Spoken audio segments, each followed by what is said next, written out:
David Pakman Show at davidpakman.com.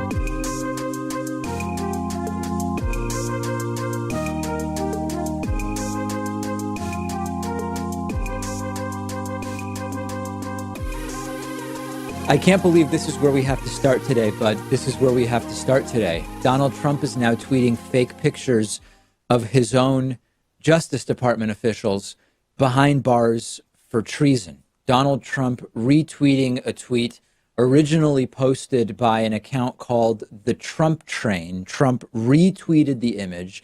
The image, as our television and YouTube audience sees, shows not just Rod Rosenstein behind bars, but it shows Barack Obama and Bill Clinton behind bars. Eric Holder is there. I see Hillary Clinton, James Comey. The president of the United States is tweeting fake pictures of former presidents behind bars. And as far as Rod Rosenstein, Trump appointed Rosenstein. Trump has opted not to fire Rosenstein. Trump believes that his own deputy attorney general, who he hired and has not fired, should be put on trial for committing treason against the United States of America.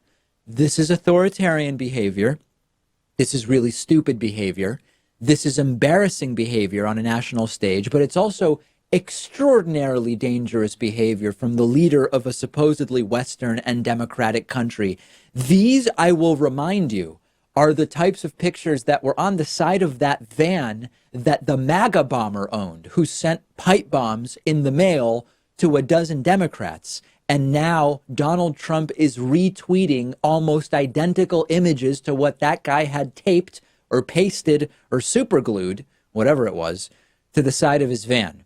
Are you now ready to tell me that I was correct when I said that anyone who is still supporting Donald Trump is either a bad person or cognitively challenged and thus unable to understand what's going on, or merely ignorant of the facts? Can we now say that? And for everybody who I know is going to write to me and say, David, this is a joke. Pat, can't you explain to David that this is what it's satire, it's just a joke? That's wrong. The president, on one hand, is tweeting pictures of his political enemies in jail, but he's also taking action, wanting to direct the Justice Department to prosecute his political enemies. Remember, we learned over the weekend that he was going to direct the Justice Department to prosecute James Comey and Hillary Clinton until his attorney, Don McGahn, told him, you might not want to do that. You could end up getting impeached for that. So, Pat, for everybody who I know is going to write into us and comment online and say, these are jokes, number one, are these jokes becoming of the office of the presidency of the United States? And number two, we know it's not a joke. We know Trump talks about the prosecution of his political enemies behind the scenes in a serious manner. I really wonder how Sarah Huckabee Sanders is going to explain this one away. Like, will she say that Trump's retweets are not endorsements, or that the sentiments behind the art is what actually is true, like that this Russia investigation is all hysterical nonsense and that people like Robert Mueller and Hillary Clinton all have to be investigated? Yeah, it'll probably be a combination of that with pointing out that he didn't tweet it, he retweeted it. And the fake news media is saying that he tweeted it even though it was a retweet, which of course at this point is more or less a distinction without a difference, or a difference without a distinction, or apply whatever phrase you want to it. And actually, the Sarah Huckabee Sanders reaction is part of what I'm going to watch. But also, what are Republicans going to do? What are Republicans going to say? Because every Republican elected official who doesn't act to put a stop to this is now part of the problem. Every Republican, and Democrat, by the way, although Democrats don't really have the power at this point to do much about it. Every Republican who doesn't work to put a stop to this is part of the problem.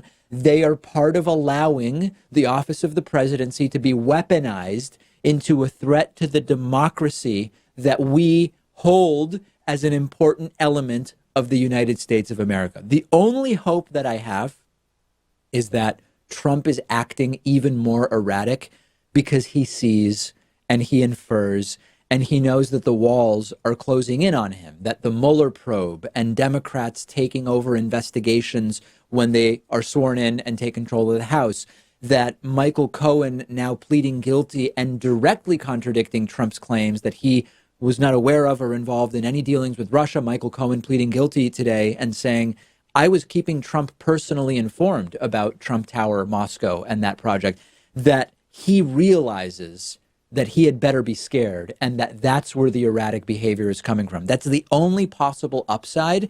And the Manafort disaster that exists could be about to reveal untold criminality by Trump, and Trump might just be on tilt. We're going to see soon, but this is embarrassing behavior. Trump arriving tonight in Argentina, my home country, for all sorts of meetings as part of the G20.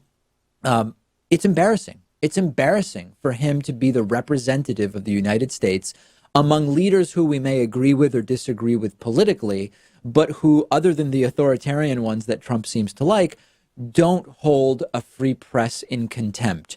Don't debase the politics of the nation through retweets of political memes like these. It is a disgusting embarrassment that this is the guy representing us around the world.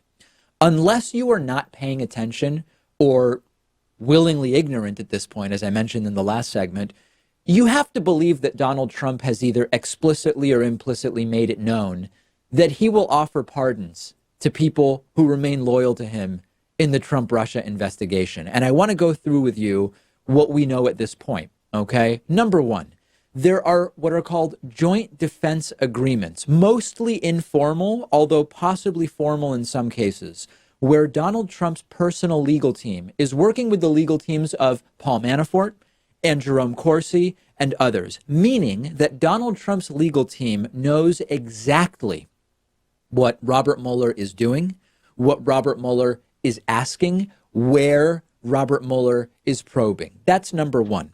Number two, Donald Trump's indicted campaign manager, Paul Manafort, made an agreement with Special Prosecutor Robert Mueller where he would receive a reduced sentence, reduced punishment, fewer charges. There was a deal made, whatever. But in exchange for that, Paul Manafort had to tell them the truth and help them fry bigger fish, so to speak. And we learned this week that Paul Manafort still lied, okay? Manafort made a deal to cooperate and then broke that deal by lying. Why would anyone do that unless they were, number one, scared to death of telling the truth, or number two, they knew or suspected or surmised that they should keep their mouth shut and that a pardon would eventually get them out of trouble? That's Paul Manafort. Then, number three, we get to this horrible character, a hero of the birther movement. His name's Jerome Corsi. And last night, Ari Melber had a really interesting interview with Jerome Corsi on MSNBC. And I encourage you to watch the entire interview. It's about 20 minutes. Corsi spent those 20 minutes talking about how he's simply telling the truth. He's heroically rejecting a plea deal with Robert Mueller because it would have required him to say things that aren't true. He debated the definition of a lie with Ari Melber. And then the topic of pardons come up, not because Ari Melber asks him about it, but because Jerome Corsi brings it up unprovoked. And it gets really awkward, but it is very, very illuminating for what we're talking about today. You know, and I'm not counting on Donald Trump for anything, including a pardon. That's not the basis on which I made my decision. I don't know. Why are you bringing up a pardon in a television interview? What everybody, you were talking about it before. But I didn't ask you about the pardon. Well, you're bringing up a pardon. I'm bringing it up because I want to make it clear that I don't expect one. I'm not asking for one.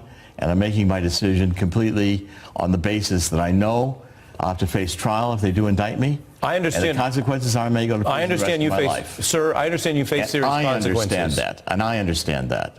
Would you accept a pardon? No. Well, accept a pardon is hypothetical. The whole conversation. You brought up a hypothetical pardon conversation. I'm going to give you a hypothetical answer. Let's let it be offered, and I'll tell you what I'll do at that time. So people listening may draw the inference that you actually are right now auditioning for a pardon when you end that statement by saying, let it be offered. I would say I took that mind reading. You're asking me now to tell you what people who are listening think. I don't know what they're thinking. But you're not asking for a pardon, is what you maintain. I'm not asking for a pardon. Understood. And I'm not anticipating a pardon. Do you understand why people don't believe you? Yes, of course. I've had this problem all my life. Fascinating interview. I encourage you to watch the entire thing, which I did last night. But like Ari Melber, I also don't believe that pardons haven't at least been intimated during the last several months.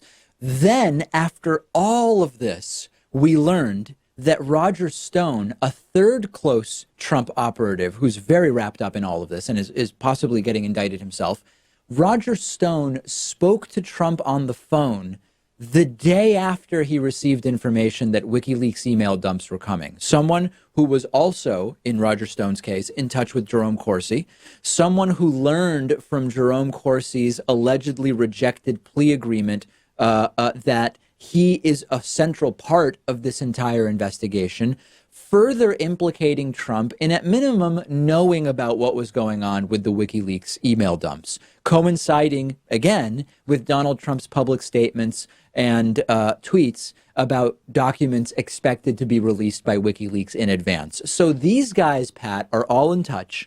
They all know what's going on. They're all communicating with Trump about their defenses. And this is yet another possible constitutional crisis, which we'll get to in a second. Do you believe that these guys have no idea whether Trump will pardon them, or do you think they suspect? They certainly are auditioning for pardons, I think. And that's probably the best path forward for all of them.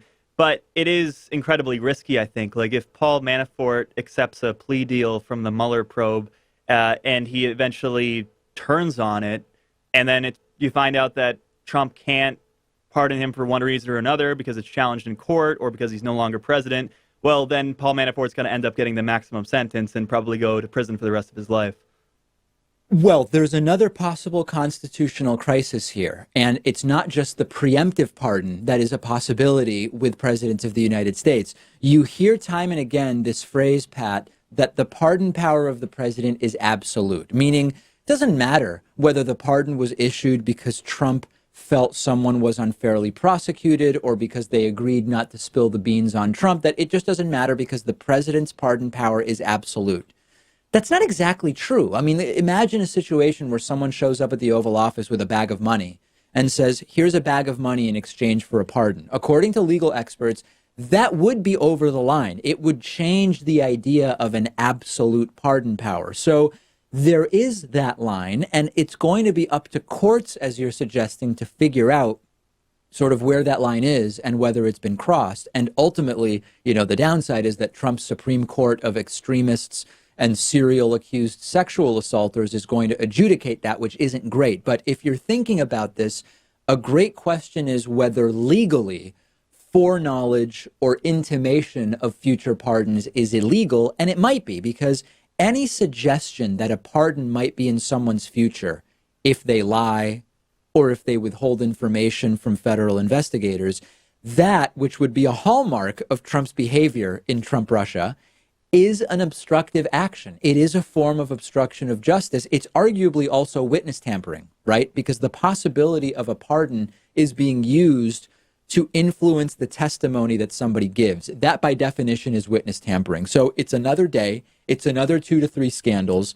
What do you think? Do future pardons explain this bizarre behavior of Paul Manafort and Jerome Corsi and increasingly Roger Stone? Let me know. I'm on Twitter at dpakman.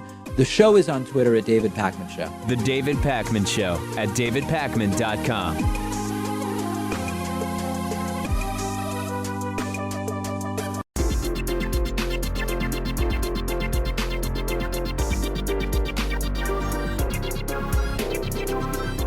The David Pakman Show at davidpakman.com. Today's new member of the day is Siba Escobedo. Siba, thank you so much for being a David Pakman Show member. We depend on the support of great people like Siba. Also want to say thanks to today's longtime sustaining member of the day, Fred Walden. Fred's been with us for 5 years. 5 years of membership, more than a presidential term, more than 4 years. I don't know where I'm going with this, but in any case, the point I'm trying to make is Fred's a great guy. And Siba, Fred, thanks to both of you. Join them as members at www.joinpakman.com. We do have a coupon code available. That code saves you 40%. It's not means tested. If you want the 40% discount, take it. If you don't need it, don't. That code is THISIS2020.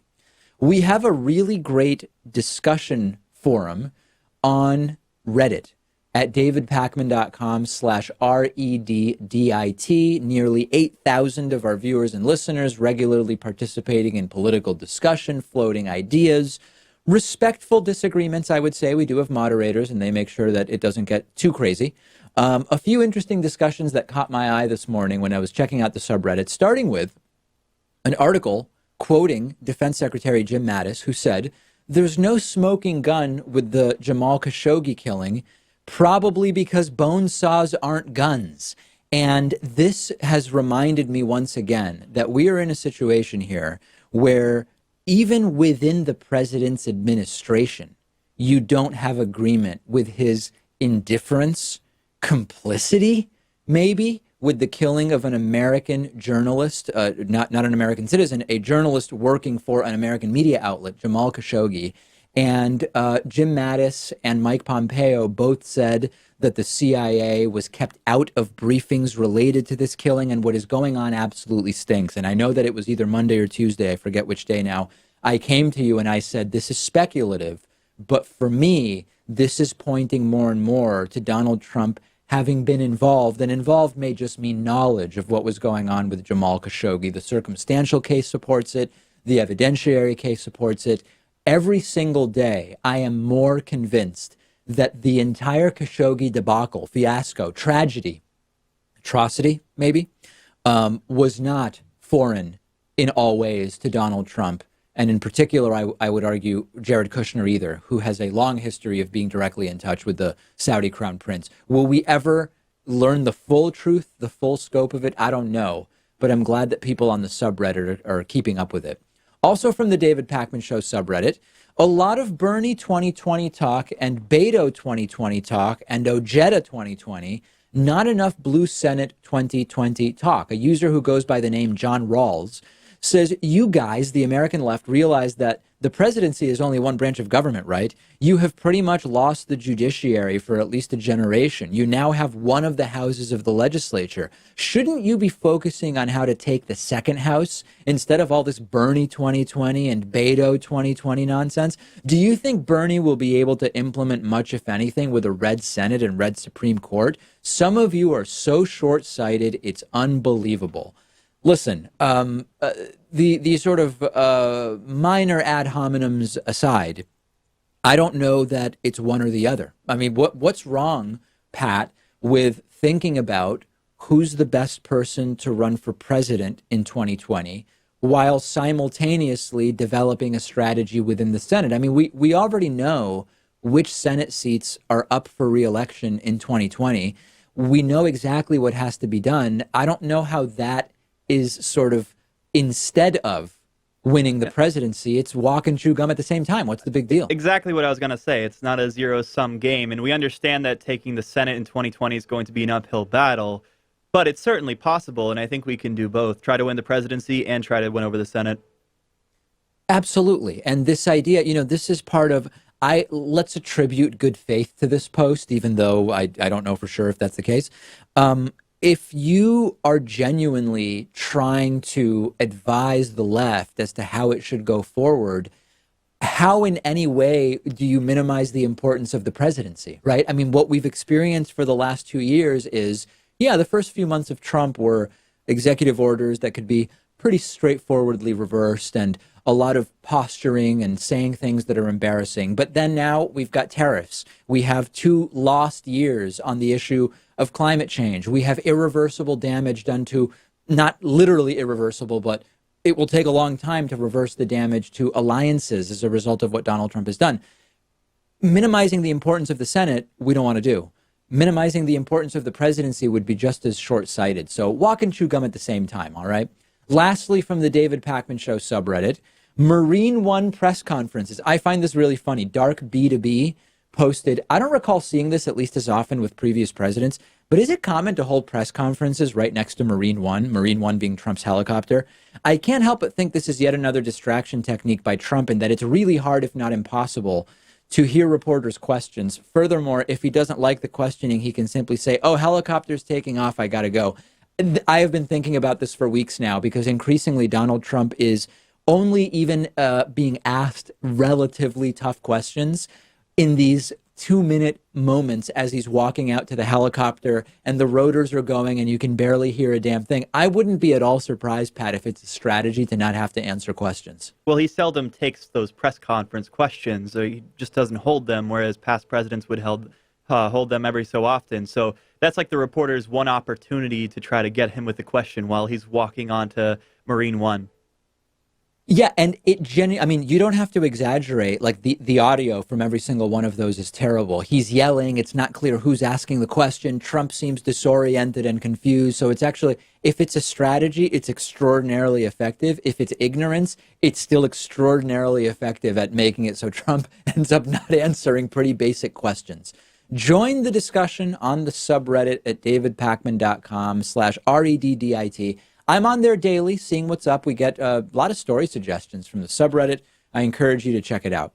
Let's talk about GM and American automobiles, electric vehicles, subsidies, the world economy, geopolitics.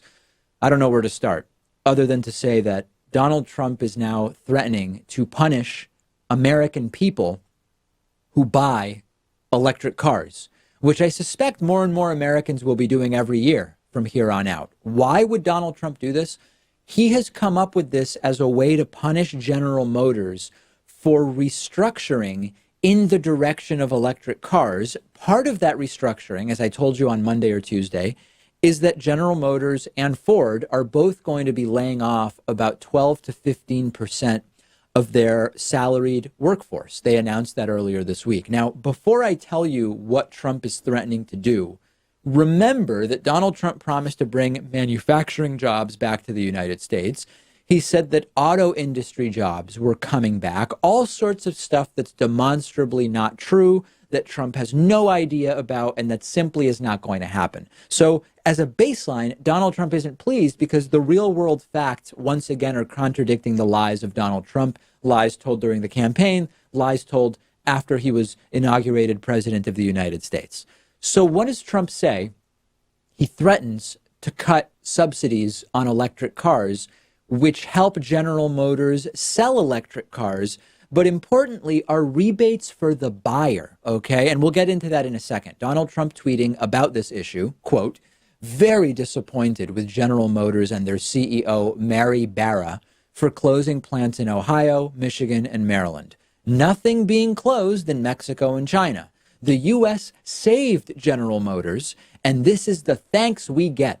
We are now looking at cutting all GM subsidies, including for electric cars. General Motors made a big China bet years ago when they built plants there and in Mexico. Don't think that bet is going to pay off. I am here to protect America's workers. To understand how insane this is, consider all of the following, okay? Number one, the United States is already hilariously behind on electric vehicles other than Tesla, and it's not even clear that Donald Trump likes Tesla. Number two, Donald Trump is one of the biggest culprits of manufacturing his own tchotchkes everywhere but the United States in order to do it as cheaply as possible. So he's a hypocrite on this issue.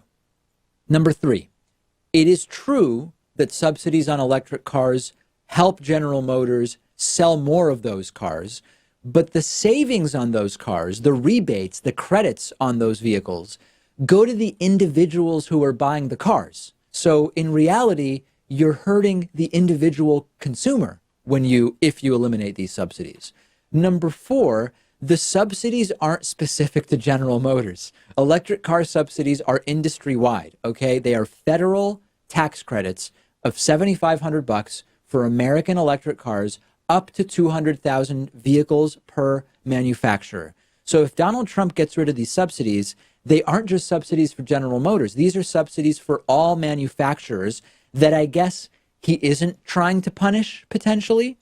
And number five, these are once again targeted threats to individual companies from the President of the United States for something that in the end is partially his fault, right? If you want to help manufacturing, do something to improve the business environment. That's the opposite of putting tariffs on the raw materials that automakers need. So this entire thing is a problem precipitated by Donald Trump's terrible economic policy, His ideas are as misguided as they are stupid and as destructive as they are embarrassing. But there is a contingent of the electorate, Pat, that will see this. They'll see the tariffs and they'll see Trump slamming GM and threatening with the removal of electric car subsidies. And they'll say, I like it. He's being tough.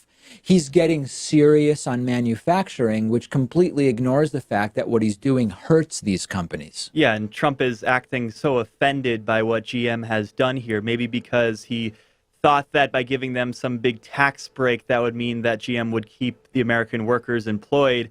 No, they're just going to do whatever maximizes their profits. That's what corporations do, and there really should be no surprise here.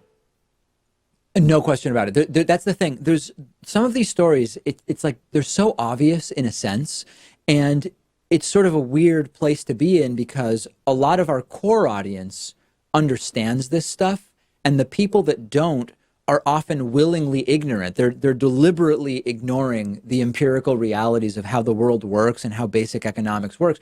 And it's just not going to matter in the end. And that's why it's ultimately, it's all, I mean, what this all comes down to is just voter turnout, right? Do enough people vote in 2020? Because we're not going to count on changing the minds of Trump voters. Do enough people vote in 2020 that we can get this guy out of office? I'm not convinced that we can, even though there's no shortage of reasons to do that. Check out rejected voicemails on the David Pakman Show Instagram feed. This is a new thing where a lot of people say, you know, David, you air one voicemail a day. We're curious about some of the voicemails that don't make it onto the show. Producer Max is now publishing rejected voicemails to our Instagram account at David Pakman Show. And while you're there, follow me on Instagram as well at david.pakman. The David Pakman Show at davidpakman.com.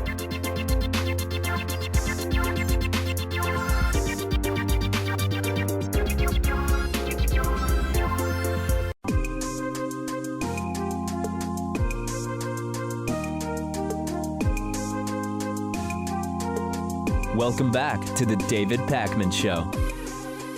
We're continuing our conversation today with Pete Simi, who is a professor of sociology at Chapman University. The book, as we've mentioned, which he co-authored with Robert Futrell, is American Swastika: Inside the White Power Movement's Hidden Spaces of Hate.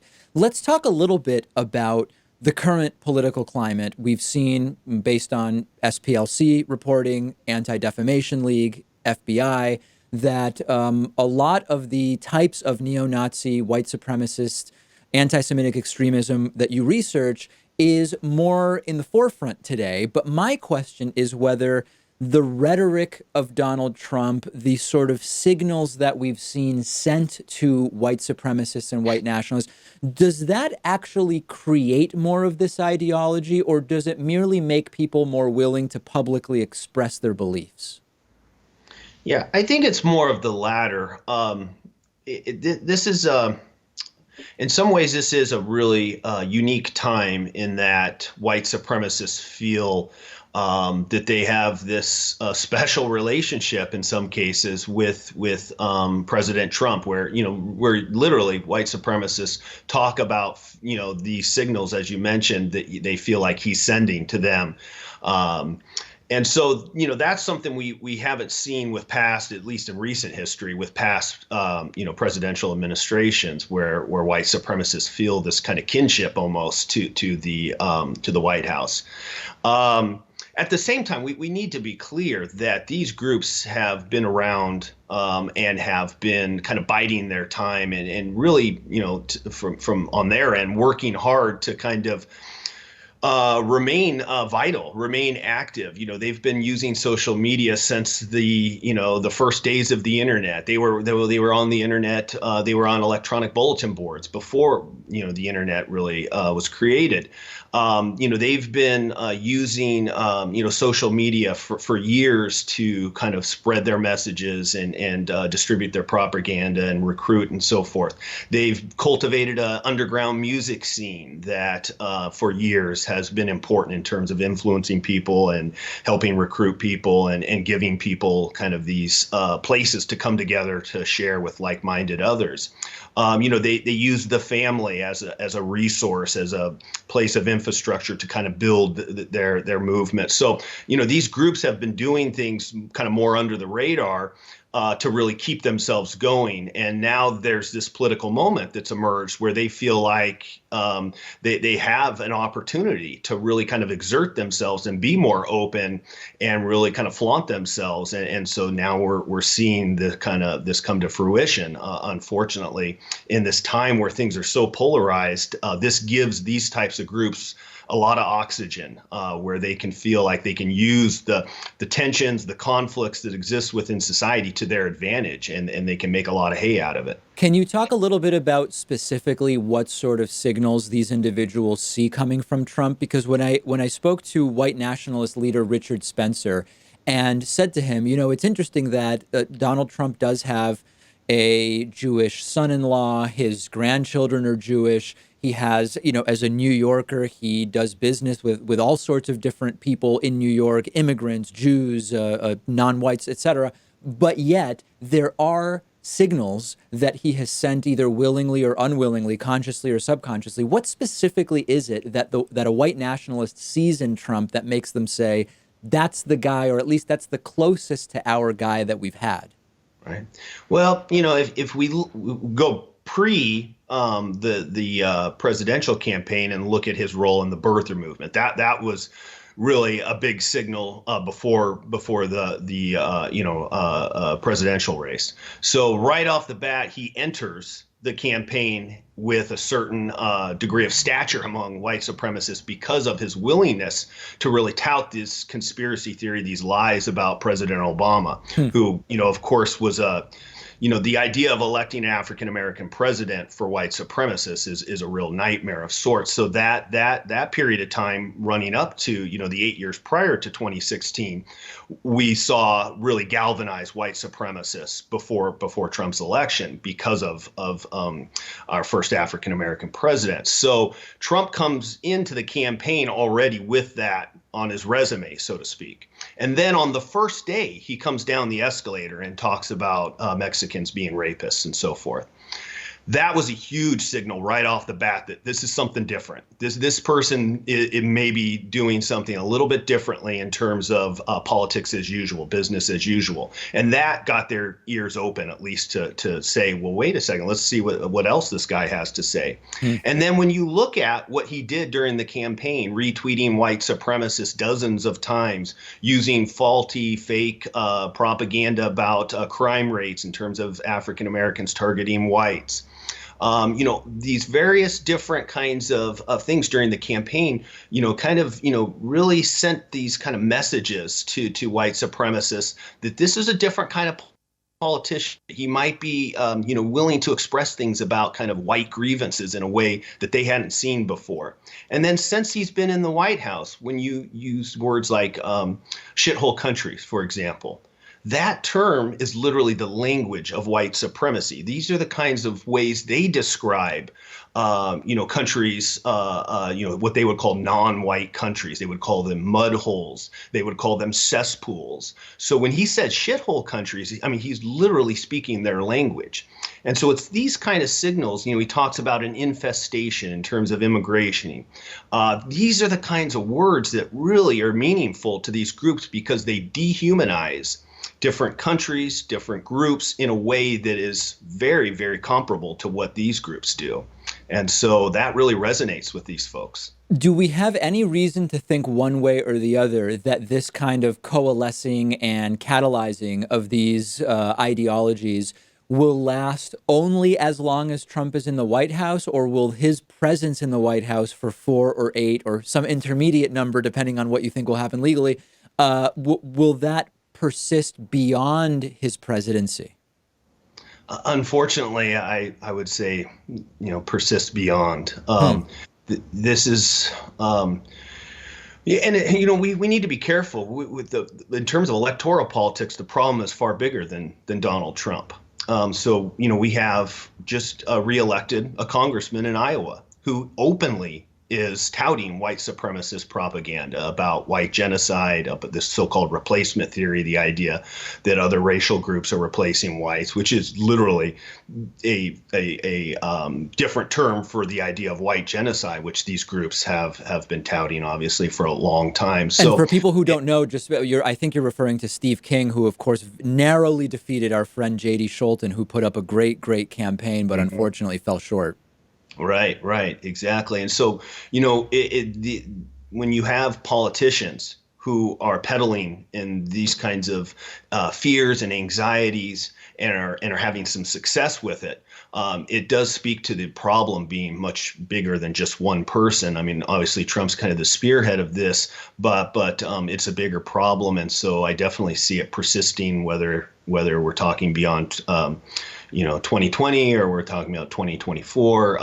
This is something I think we have. The problem preceded Trump, and so the idea that it's not going to persist Trump is somewhat naive. And this is something I think we have to do a better job of coming to terms with and thinking about how pervasive this problem actually is, and not kind of minimizing it or denying it, which is, I think, unfortunately, what we've tended to do with this issue. Can you talk a little bit about at the world level? So we've talked about what's going on in the United States with Trump. We've also seen the rise of some pretty extreme nationalist parties in Europe. We've seen this in Poland, Germany, Hungary. There's a lot of different places we can point to. From a sort of empirical perspective or point of view, is there any way to measure at the worldwide level the degree to which these ideologies exist over time, or is that something that's difficult academically to study? Yeah, I mean, it is, quite difficult.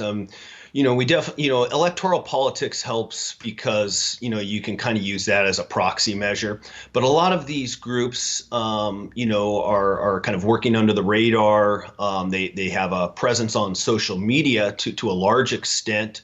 But that gets, complicated in terms of measuring exactly what that presence on social media translates to in terms of, like, say, sheer numbers, sheer volume of people involved. You can look at public protests and turnout at protests in some cases in Europe in particular. Some of the public protests among far right extremists, they've literally had hundreds of thousands turn out in some events. So, you see those kinds of numbers and you get a sense of the scale, but coming up with more precise measures is quite difficult. Last thing I want to touch on, to circle back to part one of the conversation, when people do leave these ideologies, be it for ideological reasons or, as we talked about, sometimes more practical problems that it's causing them, problems in relationships, problems in society with work, is it typically a clean break, or is there a sort of relapse that tends to happen? So we find that with a segment of our folks that there's actual relapse, literally, where people will leave and then go back. And then even more common, even for folks who don't necessarily leave and then go back, the struggle can be quite substantial in terms of after they leave, and kind of reintegrating into society can be very difficult. There's often a lot of obstacles. In some cases, people, have gotten tattoos all over their bodies. And so literally there's these visible markers that kind of set them off and set them apart. And in other cases, it's more invisible, the obstacles, and there's a lot of kind of psychological work that needs to be done by individuals, and really receiving the appropriate kinds of support to work through some of the problems that really preceded their involvement, some unresolved trauma, oftentimes from childhood, whether it be physical or sexual abuse or other types of kind of environmental adversities that really destabilized their lives early on and have gone unresolved. So kind of getting at some of those root issues. But then also, once a person gets involved in these groups, then they often will encounter and be part of, some pretty traumatic experiences in terms of violence, witnessing violence, or actually, engaging in violence themselves. And so, really a person will often have to work through a lot of kind of turmoil and baggage after they leave the group. And it's not often a clean break. And, we do see that from time to time. People will report that, they just kind of one day decided to leave and then that was it. But that's pretty uncommon. It's usually more kind of a struggle after a person leaves. The book is excellent. It's called American Swastika, Inside the White Power Movement's Hidden Spaces of Hate, co-written with Robert Futrell. We've been speaking with Pete Simi, who is professor of sociology at Chapman University. Thanks so much for talking to me about all this. Thanks for having me. I appreciate it. The David Pakman Show at davidpakman.com.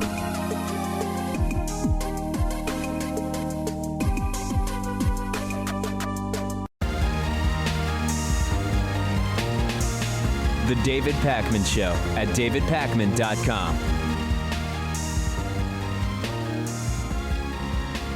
Let me call your attention back to the 2016 presidential campaign. You'll remember that a very big deal was made out of Hillary Clinton's emails. Hillary Clinton's email use, her private server. It was just evidence of her being the absolute worst person, the most unfit person to serve as president. She's a criminal. We got to lock her up. Donald Trump, even months ago, as we learned, thinking about mandating that the Justice Department prosecute her, something that his own attorney said, you know, you could get impeached for that. You may not want to do that. So a very big deal made out of Hillary Clinton's private email use. Of course, during the Trump administration, we've since learned that many members of Donald Trump's team have used private email. Jared Kushner did it. Very recently, we learned about Ivanka Trump using private email on a domain owned by Jared Kushner and Ivanka Trump for government-related business. Why she's even involved in government-related business is also a question, which is a different question.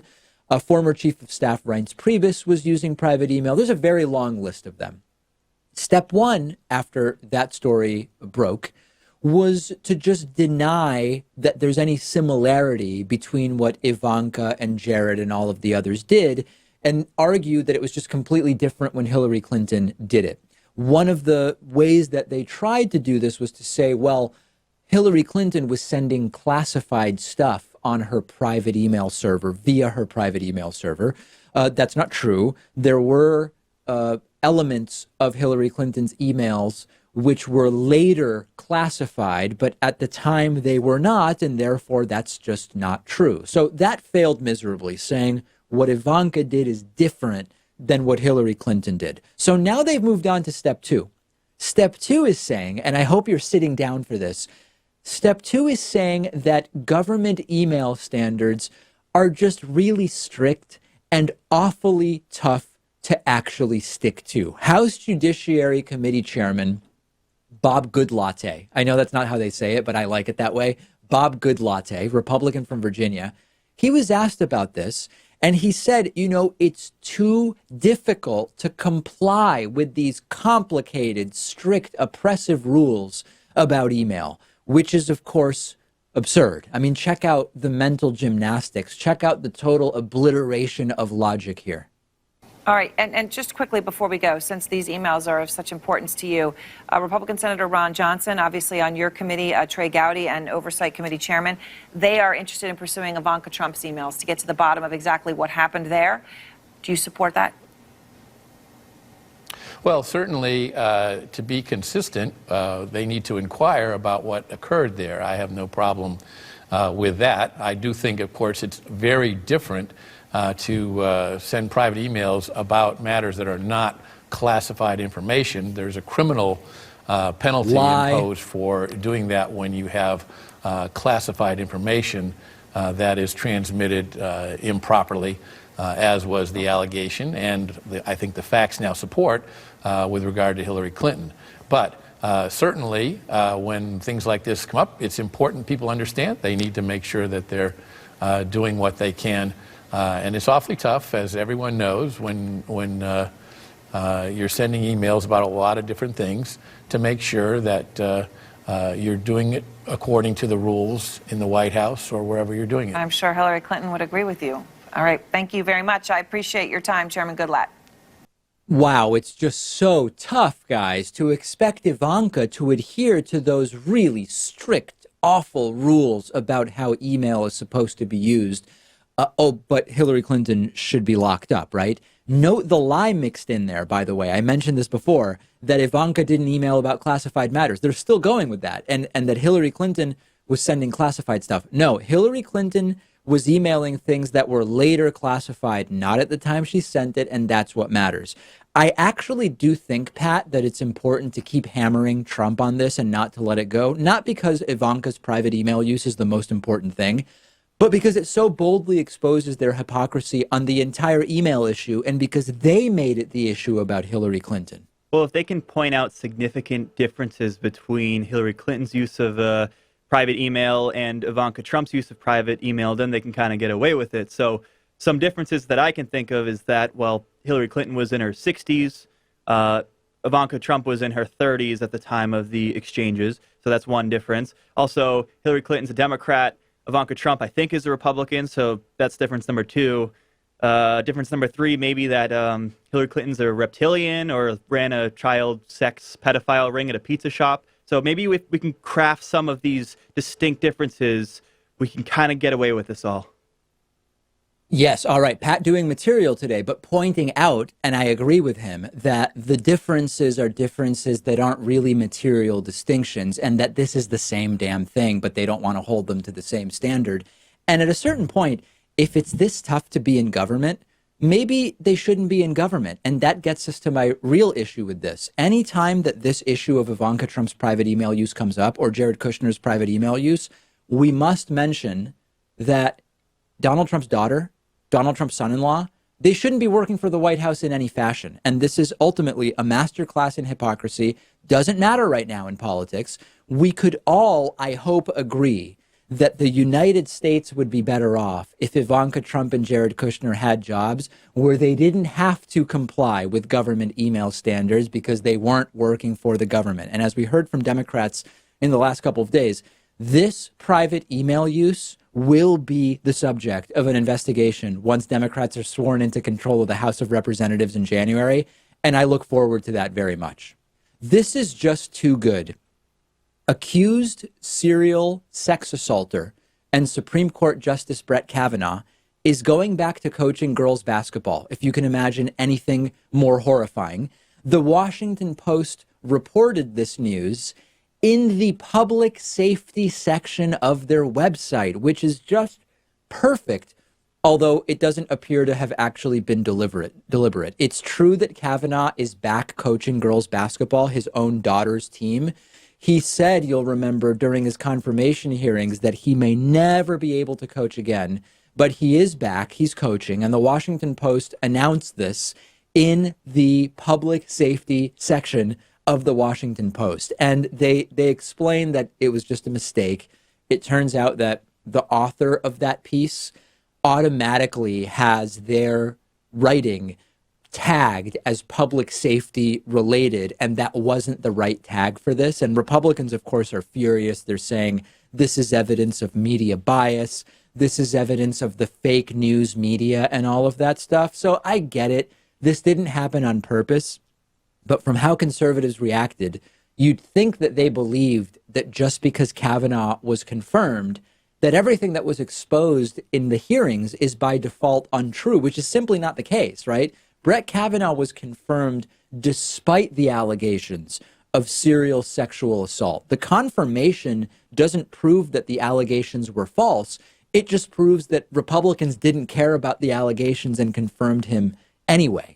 In all seriousness, to go back to Kavanaugh coaching girls basketball, I wouldn't allow my daughter to be coached by Brett Kavanaugh. And I'm not saying that I think Brett Kavanaugh is a pedophile. That's really an important thing, right? At no point have we seen evidence that Brett Kavanaugh sexually assaults little kids, girls, whatever.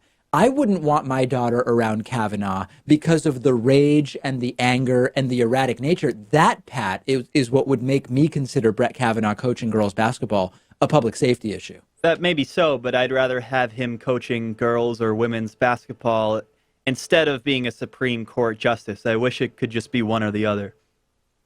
Yeah, that's actually very true. If I could choose Kavanaugh appointed for life to the Supreme Court or Kavanaugh appointed for some amount of time for as long as he feels like doing it to coaching girls basketball, he's definitely doing less damage at the world level by coaching girls basketball. That's for sure. I want to recap, by the way. Remember that Brett Kavanaugh said that his life was ruined by the sexual assault allegations that came out against him.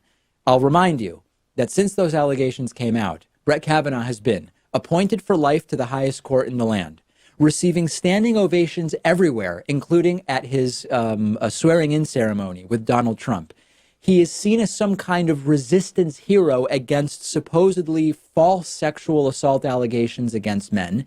And he's back coaching girls basketball. So it doesn't really seem to have ruined this guy's life, does it, Pat? Well, no. I mean, the allegations will still always hang over his head, and he did have an opportunity to try to debunk all of them. Like, he could have been out there on the front lines calling for a full, lengthy FBI investigation to clear his name, and he didn't do that. He just wanted to be rushed onto the Supreme Court and get this all done with right away.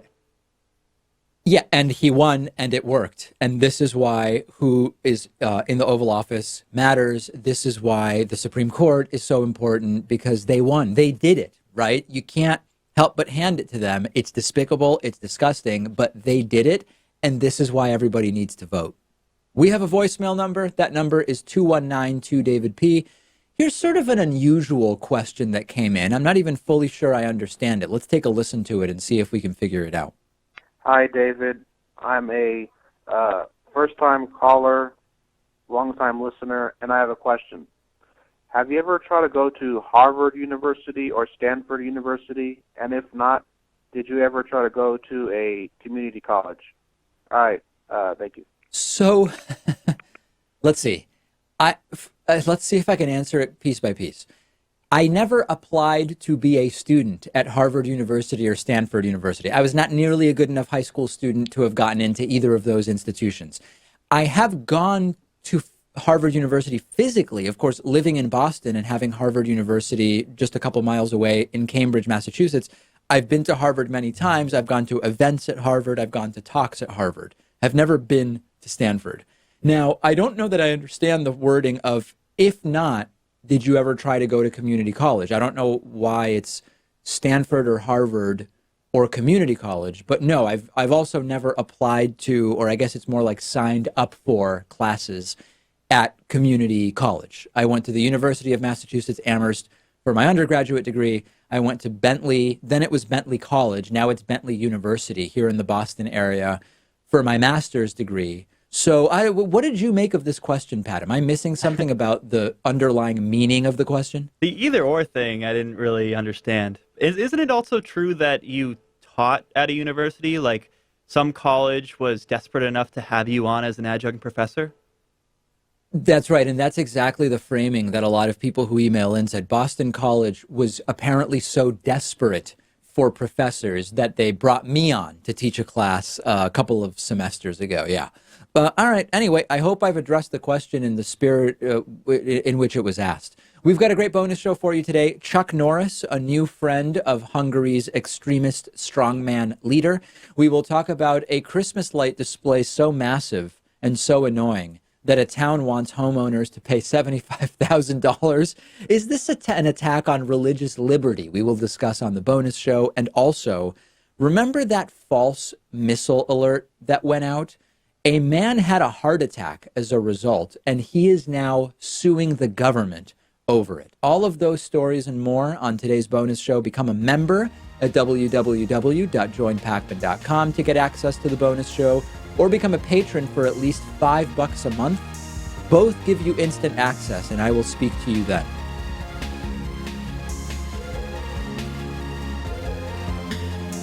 The David Pakman Show at davidpakman.com.